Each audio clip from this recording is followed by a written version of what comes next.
a otro programa de Atando Cabos.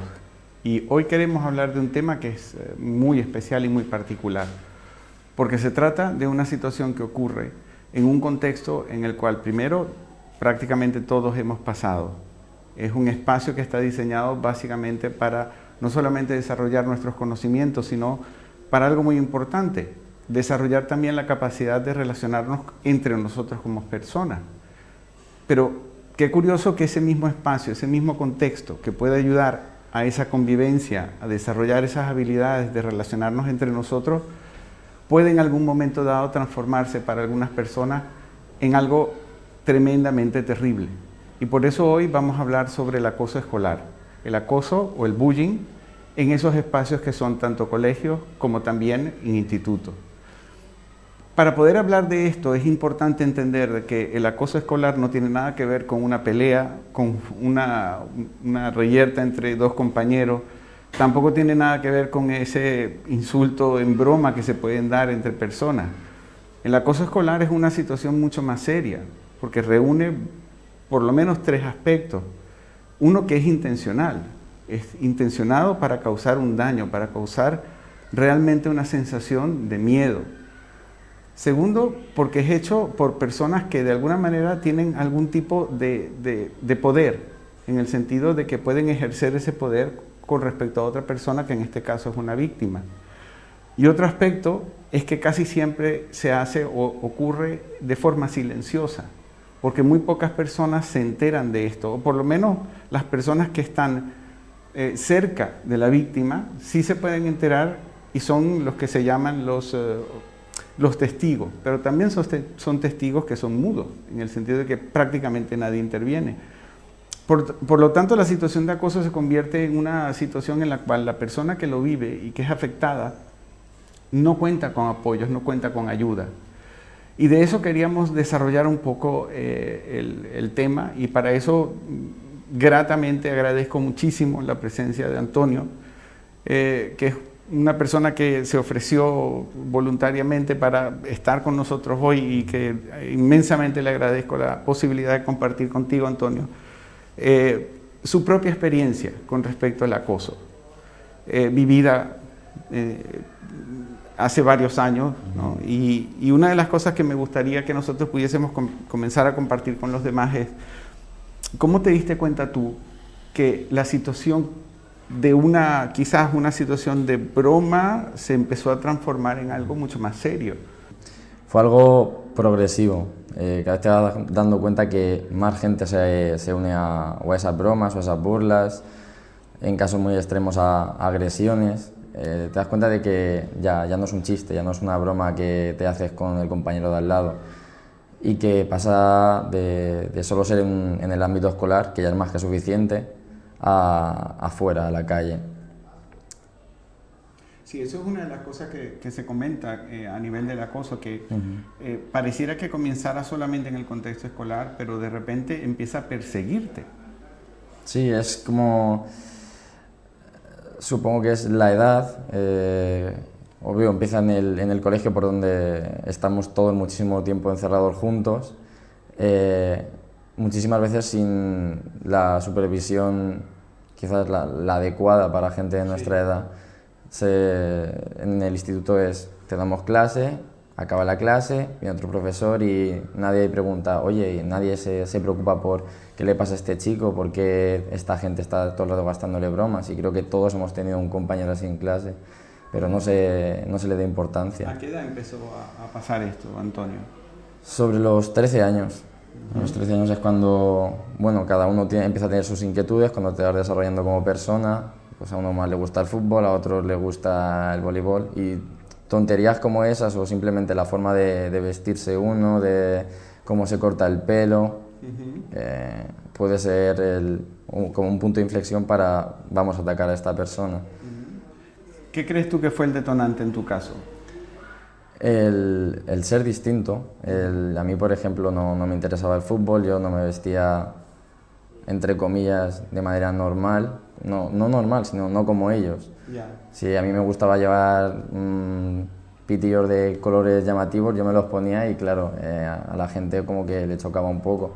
Y creo que la forma de como no lo entendían, éramos demasiado pequeños para entenderlo, pues es raro, es malo. Entonces, si me meto con él y encima todos se ríen, pues claro, esa persona se le hincha el pecho, ¿no? Es como un sentimiento ahí de ego, de poder que siempre va más y más gente se apunta porque también quiere sentirse así y más y claro. Al final. Sí, de hecho, una de las cosas que en algunos estudios que han hecho con las personas que son los agresores, que comentan que precisamente las personas que están alrededor, que son los que observan, no necesariamente ni les dicen que no lo hagan, sino a veces hasta lo animan, Sí, sí. ¿no? Para continuar con la broma, para continuar con, bueno, que no es broma, es con la violencia, porque es una forma de violencia, Sí. ¿no? Y fíjate que se comenta mucho, por ejemplo, que los espacios donde estas situaciones ocurren son, uno, principalmente sí, en el aula, en los pasillos, en el patio,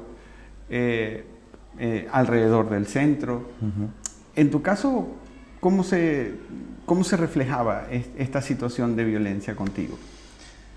Al principio era como que la gente se cortaba, ¿no? Delante de los profesores, porque claro, el profesor es, cuando tienes esa edad, además en un centro educativo, es como la máxima autoridad, todo el mundo lo respeta, todo.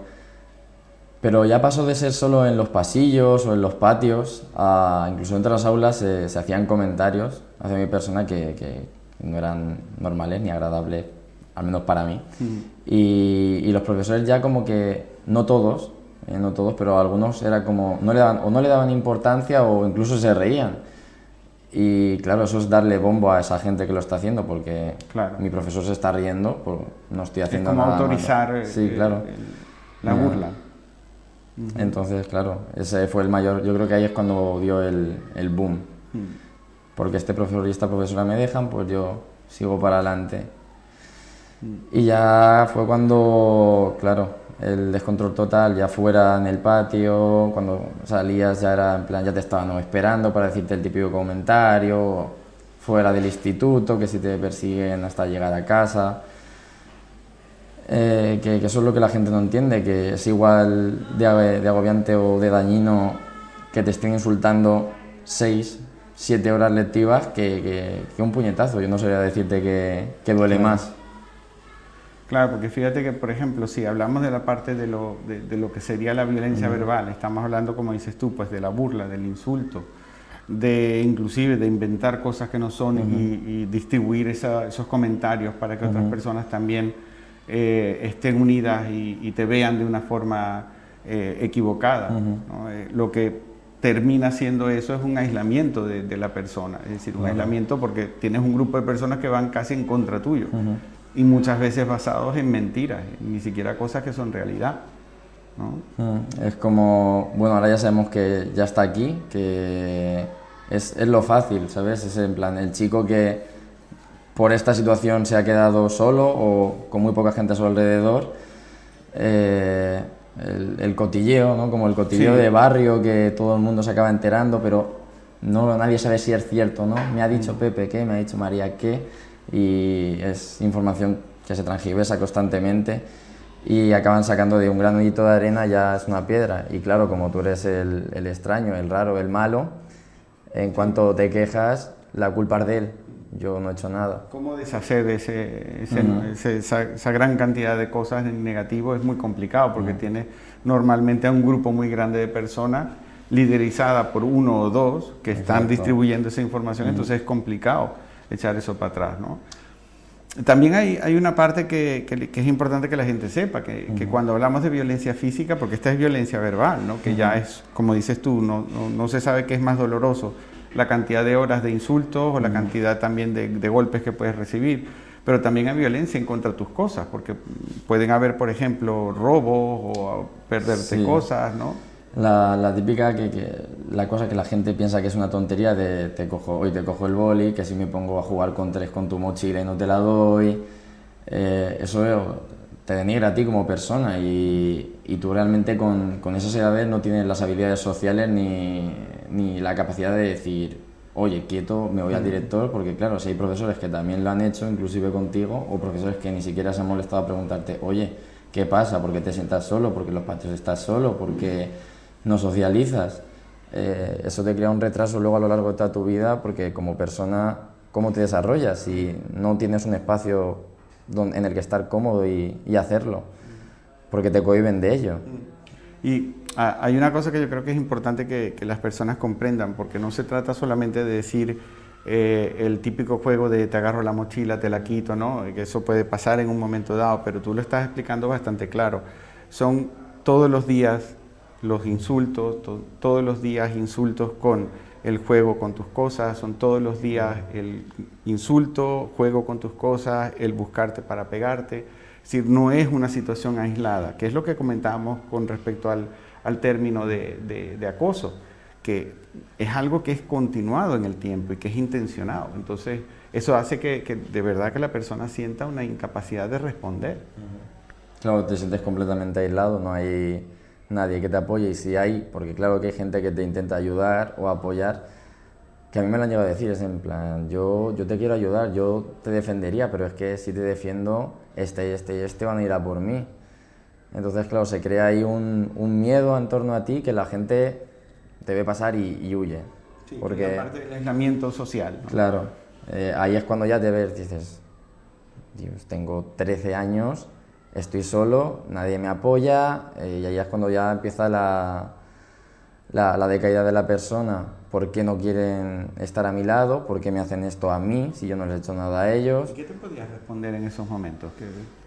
En ese momento es que la capacidad de raciocinio que puede tener una persona con esa edad es más bien nula, porque como bien hemos dicho, te estás empezando a desarrollar como persona, estás creciendo como persona, tú sigues siendo un niño. Sí, te está empezando a salir algún pelito por la cara, pero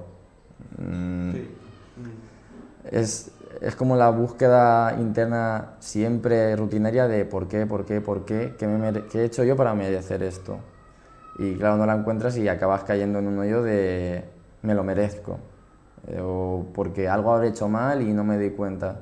Y ya te pones, si ya ellos te habían puesto a este nivel, tú ya te entierras, y ahí es cuando viene el problema, porque pasas a no hablar con nadie directamente del tema. Ese es el problema del aislamiento, que claro, también es la época esta que tú ya te empiezas a creer un poco mayor, no quieres contárselo a tus padres porque como que te da vergüenza, o eso depende del caso. Es decir, que ahí la mezcla entre el aislamiento, el sentirte hasta cierto punto, como dices tú, responsable, algo tendré que haber hecho yo, y además de eso, la vergüenza de contarlo, realmente hacen un tándem terrible, porque lo que generan es un completo aislamiento, ¿no? Es una soledad en cuanto a eso. Y en esa época, a pesar de que habían estas personas que podían de repente decirte, mira, me gustaría ayudarte, pero no porque después va a caer esto sobre mí, ¿hubo algún recurso que pudiste obtener o lograr para ayudarte en esos momentos de...? Al menos en el ámbito escolar, que fue donde empezó como a expandirse todo, no. Ahora sí que es cierto que se escucha que se hacen más charlas en centros educativos contra el bullying, incluso va la policía y se pone a informar a los alumnos y tal, pero en mi época no. Yo no recuerdo ninguna charla en contra del bullying, no recuerdo que nadie del profesorado viniese y dijese esto puede estar penado, o sea, esto puedes ir o incluso a un centro de menores. Nadie informaba de casos, porque los ha habido y muchísimos, de que lo que la gente no entiende, que no es una tontería, que lo que a él le parece una cosa de niños, hay gente que ha acabado muerta. Sí, sí. Hemos visto varios casos de chavales que han terminado suicidándose porque no toleran todo lo que tú estás describiendo. Es un peso que nadie, a ninguna edad, tiene la fuerza como para soportarlo, pero a esas edades menos. Porque como ya hemos dicho un montón de veces, es que estás en pleno... Tu persona se está formando en ese mismo momento. Sí, y fíjate que no solamente es el hecho de no tienen la fuerza, y estamos de acuerdo, porque hay una escasez de habilidades, pero es que tampoco tiene por qué pasar por eso. Claro. Y yo creo que ese es el principio, ¿no? Básico. Es decir, nadie tiene por qué pasar por una situación de acoso, independientemente de donde se dé ni la edad, ¿no? Porque, como dijimos al principio, se supone que nosotros estamos en un espacio que no solamente es educativo desde el punto de vista de formación de información, sino también formativo para saber integrarnos unos con otros. Sí. Y esa experiencia de integración tiene muy poca. Claro, ¿no? Nula. Nula, absolutamente nula, ¿no? Y Al considerar entonces esa parte de búsqueda de recursos, por lo menos apoyo social fuera conseguiste. Claro, eso es lo que tú has dicho. Toda la gente quiere pertenecer a un grupo, ya sea pues, los que juegan a fútbol, los que bailan, Y yo pues intenté buscarlo en la música. A mí me gustaba un tipo de música que por aquel entonces no era acorde con la gente de mi edad. Y nada, yo como te he dicho, yo estaba solo, entonces pues me salía a la calle, me ponía a andar y de repente me crucé una chica, empezamos a hablar, encontramos a otro chico, nos pusimos a hablar y formamos como el minigrupo. El minigrupo que cada uno tenía los problemas que tenía en el instituto y ahí es cuando ya nos empezamos a empezamos a darnos cuenta, y no solos, porque claro, era rollo, estamos todos depresivos, estamos todos, ¿qué nos pasa?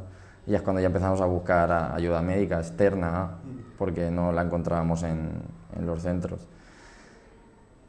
Fue raro porque, claro, la primera vez que me puse a hablar con esta chica, me di cuenta de que yo antes era muy, muy alegre, muy espontáneo, me salía todo del tirón y tenía miedo, digo, es que si digo esto a lo mejor la ofendo, o si digo esto me va a decir, pues cállate. Y te haces ahí el rum de tu cabeza denigrándote todo el rato, aún sigue. Es algo que, aunque estés cómodo, porque zona de confort realmente no tienes. Claro, tienes toda la razón. La has perdido, ¿no? De hecho, a través del acoso, uno de los objetivos es derribar cualquier zona de confort posible que pudo haber habido, ¿no? Y generar esa sensación de ser inaceptable, ¿no? Porque eres inaceptable para el grupo y bueno, se extiende un poco, ¿no? Así se puede explicar que no solamente con gente dentro del instituto, sino fuera de ahí, también podías experimentar esas sensaciones de estar en el lugar equivocado o de poder generar también rechazo, ¿no? Claro, es el miedo a, como te planteas que tú eres un ser que no tiene validez para nadie, porque realmente nadie te muestra apego, nadie, y lo más importante, nos guste o no, todos lo hemos pasado cuando tenemos esas edades, no nos volcamos en hacer caso a nuestros padres y le cuentas todo a tu padre, suele ser más el grupete de amigos, y quien no tiene amigos pues está como fuera, y nadie se preocupa en vamos a hacer algo para que la gente socialice, para que se den cuenta de que aunque sean distintos, todos somos personas, todos tenemos los mismos derechos y todos tenemos sentimientos, no tenemos que ponernos uno por encima de otro para sentirnos mejor. Y yo creo que ahí fue el fallo, que no había nadie que ni me diese la mano a mí, y bueno, ya he conocido muchos casos a lo largo de mi vida que no había como el salvador, sabes que no debería de haberlo porque no debería existir ese problema en pleno siglo XXI. Evidentemente. Claro, pero es que tú lo comentabas y es así, es decir, cuando nosotros hablamos del caso de una persona que sea la agresora o el agresor o los agresores, porque pueden haber evidentemente más de uno, existe todo ese grupo de personas que son testigos silenciosos, a algunos no les gustará, pero por no atreverse no se enfrentan, y otros que forman parte de esa cadena también. Sí, la risa de fondo, es como las risas que ponen en la película que están grabadas hace 50 años. Y no sé qué duele más, el que se mete contigo o el ver como toda esa gente se está riendo. Claro, yo me ponía a pensar, están viendo cómo hacen daño a una persona y no porque fuera yo, porque obviamente también lo he visto en otra gente. Ven que le están haciendo daño a esa persona y la gente se ríe. Digo, ¿qué cosa tendrán en la cabeza para no se dan cuenta que lo está pasando mal, que podría ser el día de mañana su hermano o en el futuro su hijo? Eso creo que la gente no cae en ello, de que puede ser cualquiera, o tu primo. Lo que llamaríamos hoy en día la empatía, es decir, el entender que realmente cuando alguien te está poniendo cara de susto y de miedo, es porque lo está viviendo, no es porque está jugando también a la gracia, sino que está viviendo un mal momento. Y no hay manera de que las personas que están alrededor pues rompan con ese círculo, ¿no? Estabas diciendo que también pudiste ver otras situaciones similares. Similares y bueno, incluso peores, porque yo era al menos de los que cuando pasaba eso yo intentaba huir. pero había gente que se quedaba callada en el sitio. Yo he visto de peleas, pero peleas brutales, de hacer sangre en la cara, de decir, tenemos 13, 14 años y os estáis pegando puñetazos como gente Era irracional. Bromas, como lo llaman ellos, de, por ejemplo, vaciar un tarro de colonia, la típica bolsita de aseo que tienes cuando vas al instituto, y llenarlo de secreciones corporales y echárselo a la persona y la gente grabarlo y difundirlo luego por todo el centro. Cosas que dices tú, no me creo que esto sea capaz de hacerlo un humano. Al menos en mi cabeza no cabía. Claro, porque precisamente tú lo que estás pensando es cómo alguien va a hacer algo tan intencionado para causar un daño. Sí. ¿No? Completamente el objetivo es causar el daño. ¿No? Has comentado algo que es bien interesante porque se incorpora dentro de los métodos que hacen o que se pueden utilizar para el bullying o para el acoso, que es precisamente las redes sociales, ¿no? ¿Cómo crees, ya no solamente en tu caso, sino cómo la red social genera una herramienta del acoso, para el acoso? Las redes sociales, bueno, como te he dicho, he conocido varios casos y el problema es la rapidez de la difusión. Puedo grabarlo y en menos de 2 minutos puede estar en YouTube, puede estar en tu WhatsApp, puede estar colgado en Facebook, puede estar en Instagram si son fotos. Y es una cadena que es muy fácil propagarlo. Solo con un botón ya lo pueden estar viendo, ¿cuánto? 300, 400 personas y no se borra. No se borra porque la gente se lo descarga, lo pasa por el móvil, mira la foto que le he hecho mira el vídeo que le he hecho Yo recuerdo el caso de una chica que vive cerca de la zona donde yo vivo y estábamos subiendo y vi como un grupo que mínimo eran 30 personas, 5 o 6 personas con el móvil, grabando, la hicieron llorar. Yo estaba a lo lejos, estaba de todos los insultos que te puedes imaginar. La chica llorando, pidiendo por favor que pararan y la gente se reía más y lo grababa más. Y al día siguiente era como lo que hoy conocemos viral en la red, pues todo el mundo lo tenía en el instituto. Y en esa época no había WhatsApp, pero sí que había la red social 20, que ahora ya no sé si se ha estirado o se ha pasado la historia, pero en mi caso también fue uno de los focos implosivos, porque es que crearon una cuenta, ya mi nombre está reseteado el nombre, pero eran fotos mías que cogían de mis redes sociales o que me hacían por la calle o que me hacían en el instituto y agarraban a gente, pero no solo de mi ciudad, sino gente de Galicia, de Castilla-La Mancha, gente que no me conocía de nada y que no tenía ninguna percepción de mí, ni buena ni mala, pero era como, es divertido insultar a esta persona, es gracioso, nos lo pasamos bien. Y claro, es de algo que no puedes escapar, porque claro, de repente es que todo el mundo lo sabe. Llegaron a enterarse hasta mis padres. Llega un punto que todo el mundo sabe quién es esa persona, no saben por qué se meten con ella, pero como es divertido, pues le doy y tuve que dejarme en las redes sociales durante una época porque era incluso peor que estar en la calle, porque era masivo, la palabra es masiva. Eran insultos constantemente, pero barbaridades como tírate por un puente, cosas que tú piensas con 2 dedos de frente y dices, ¿cómo la gente es capaz de llegar a esto? Claro. Porque estoy seguro que sus padres no tienen ni idea de lo que están haciendo. Quizás ahí radica el error, ¿no? Que la gente, y más ahora que los niños de 7 años los ves con móviles y qué capacidad tienen ellos para saber lo que están haciendo, que lo que para ellos puede ser una broma acaba en desastre, acaba, como tú has dicho, en una muerte de una persona inocente que no merecía nada. Exacto.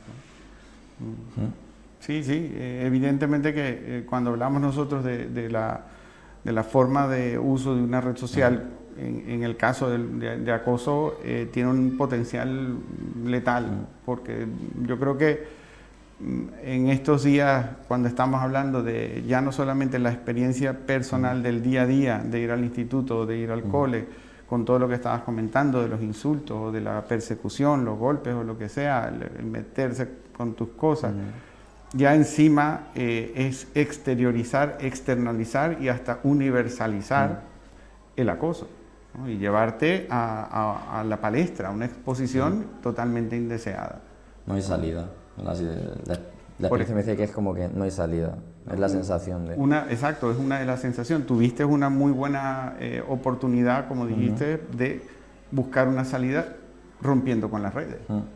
Al menos de esa manera te podías proteger para no seguir siendo víctima en ese sentido, ¿no? Porque me imagino que el hecho de me imagino que te tienes que haber asombrado de la cantidad de cosas que podían aparecer escritas en un minuto. Claro, ¿no? Tú abrías el panel de notificaciones y veías 30 mensajes privados, la mitad amenazar de muerte, comentarios en fotos podrías tener 130. Yo me acuerdo que en mi vida he tenido tantos comentarios en una red social, pero todos eran lo mismo. Y claro, tú con esa de intentar defenderte, pero eres como tú contra el mundo. Claro. Y eso ya llega un momento que dices, no, yo con esto no puedo. Desaparece, me hice otra cuenta, se volvieron a enterar, cambié mis nombres y apellidos, por falsos obviamente, porque claro, o sea, si tenía 4 personas en mi entorno, que claro, tenía que ver a escondidas, porque si se enteraban que se juntaban conmigo, caput, lo intentan mantener y no te dejan tampoco. Es un círculo vicioso que no acaba y que no acaba y que no acaba y acaba dejándote, pues, lo que hemos dicho, totalmente aislado. No tienes por dónde salir. Por eso es que yo creo que es tan importante que las personas tengan conciencia de que esto no es una circunstancia temporal, ¿no? No es un juego, no es una situación que ocurre una vez y desaparece. Esto es algo que realmente puede hacer que una persona completamente sana empiece a sentir en sus adentros una serie de dudas sobre quién es, cómo es, por qué es, que comience a sentir el rechazo a una edad tan temprana con muy pocas herramientas para poder trabajar ese tipo de situaciones. Entonces, realmente el problema del acoso escolar es algo que hoy en día tenemos que tomarlo muy en serio y hoy en día a la vez se agradecen que puedan haber iniciativas que precisamente traten de concientizar, porque aquí tendríamos que pensar en que no solamente se trata de una concientización de los chicos o del agresor o de la víctima. Aquí hay que concientizar a todos los alumnos con respecto o que están compartiendo un espacio, también a los profesores y a los padres. En ese sentido creo yo que cuando te has enterado y cuando has visto de las iniciativas que se están haciendo, de las visitas de la policía o de inclusive programas para la prevención, me imagino que eso para ti ha sido algo que a destiempo, pero que algo que es positivo. No, claro, muy reconfortante, porque obviamente cuando tienes una experiencia así no quieres que nadie la pase, porque no es humano, ni su comportamiento ni la forma en la que te sientes tú. Entonces ves como poco a poco la sociedad parece que va avanzando, que se meten dentro de los centros escolares, de que han hecho campañas incluso en televisión, que ya era hora, que es un problema que está al orden del día y como hemos hablado con el tema de redes sociales aún más, y que no tiene por qué solo acabar con la vida de una persona, que ya es lo máximo, es lo peor, pero las secuelas que pueden quedar en una persona después de sufrir un acoso durante determinado tiempo pueden alargarse incluso toda la vida. Sí. Por eso de ahí lo de, no sé si prefiero un puñetazo que estén todo el día diciéndome lo malo que soy o el asco que doy. No, evidentemente tú tienes mucha razón cuando dices que las secuelas pueden durar toda la vida y también al mismo tiempo yo creo que es importante que brevemente puedas comentar cómo te sientes hoy en día respecto a ti mismo. Hoy en día, y gracias a Dios, después de una larga lucha, que la gente no se piense que esto es un día, yo me quiero como soy, me acepto como soy y soy muy feliz conmigo mismo. Pero el proceso es largo porque tienes que... Claro, partes, como os hablaba al principio, de que tú no eres nada, no eres nadie o eres lo peor. De ahí a quererse hay un camino, bueno, con rotondas el camino no lo ves cuando estás en ese punto. Y se necesita mucho apoyo. Es algo que yo animo a la gente, si ve que hay algún compañero o compañera que está sufriendo bullying o él mismo, que no se quede callado. Porque lo único que haces es echarte arena encima de ti y luego te va a costar muchísimo más salir. Y aparte que la gente tiene que saber lo que está pasando, por tu bien, por el bien de los demás, y porque es que si no, cada día que pasa es un día perdido. Así que si hay alguna situación de acoso escolar, lo primero es no callarse la boca. Yo creo que el mensaje que has comentado, yo creo que es el más importante subrayar, no solamente el quedarse, o el precisamente no quedarse callado, sino que comprendan todos que el proceso de recuperación es un proceso, como ha dicho Antonio, un proceso largo, pero es un proceso que se puede conseguir. Y esto es quizás un mensaje directamente a las personas que han sufrido acoso. Sí se puede salir, sí se puede recuperar, porque también tienen derecho a, como dijo Antonio, a quererse y a respetarse y a sentirse muy bien con ellos mismos. Evidentemente que cuando hablamos de esto también hay un factor. Las personas que son agresoras también necesitan ayuda. Necesitan ayuda porque eso no es una forma sana de interactuar. Y las personas que también han sido cómplices también necesitan ser tratadas porque no es una forma sana de relacionarse con las demás personas. Entonces yo creo que gracias, Antonio, de verdad, al testimonio que nos has dado y que nos has brindado valientemente y con mucha sinceridad. Todo un placer. Yo creo que de alguna manera nosotros estamos contigo, gracias a ti también, dando un pequeño granito de arena para que las personas que han vivido esto pues sepan, ¿no? Que es importante hablarlo, es importante decirlo, y aquellas personas que no lo han vivido pero que pueden estar viendo que algo así está pasando, también ayuden, no se pueden quedar callados. Y de esta manera pues reitero de verdad el agradecimiento, Antonio, de haber estado aquí con nosotros.